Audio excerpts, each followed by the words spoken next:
Hi friends, এই দেখো আজকে ইলিশ মাছ রান্না করেছি। তো এই যে কালো জিরে আর কাঁচা লঙ্কা ফোড়ন দিয়ে, তারপর এটা হচ্ছে যে হলুদ, কাশ্মীরি লঙ্কার গুঁড়ো, হলুদ একটু কম দিয়েছি কারণ মাছে মাখানো আছে তো, কাশ্মীরি লঙ্কার গুঁড়ো আর হচ্ছে নুন আর লাল লঙ্কা গুঁড়ো, জিরে।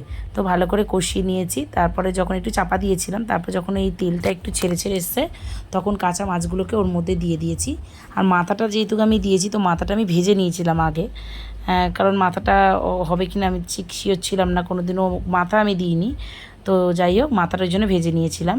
আর এই মাছগুলো কাঁচাই দিয়েছিলাম। তো খুব আস্তে করে গ্যাসের এটাকে করে, তো তারপরে আমি মাছগুলোকে উল্টে দিয়ে ভালো করে মশলাটা মাখিয়ে চাপা দিয়ে দিয়েছিলাম। তো তারপরে দেখো হয়ে গেছিলো। তো মাছটা আমি কেটেছি, মাছটার অবস্থা দেখো কী করে দিয়েছি। বড় মাছ দেখে ভেবেছিলাম যে কাটতে পারবো, কিন্তু আমি পারিনি, মাছ কোনো দিনই কাটিনি। তো মাছ কাটে আমার শাশুড়ি, তারপরে আমি সেই মাছ নিয়ে আসি, কিন্তু মাছ আমি কাটতে পারিনি। মাছটাকে একদম কি করে দিয়েছি। কিন্তু যাই হোক, ঝোলটা করেছিলাম, সর্ষে বাটাটা চুবিয়ে রেখেছিলাম, সর্ষে বেটে নুন জল দিয়ে একটু নুন দিয়ে আর চুবিয়ে রেখেছিলাম। তো লাস্টে ঢেলে দিলাম। মাছটা যখন হয়ে গেছে ঢেলে দিয়েছি। কালো সর্ষের খোসাগুলোকে দিইনি, কারণ অনেকে বলে পেট ব্যথা করে।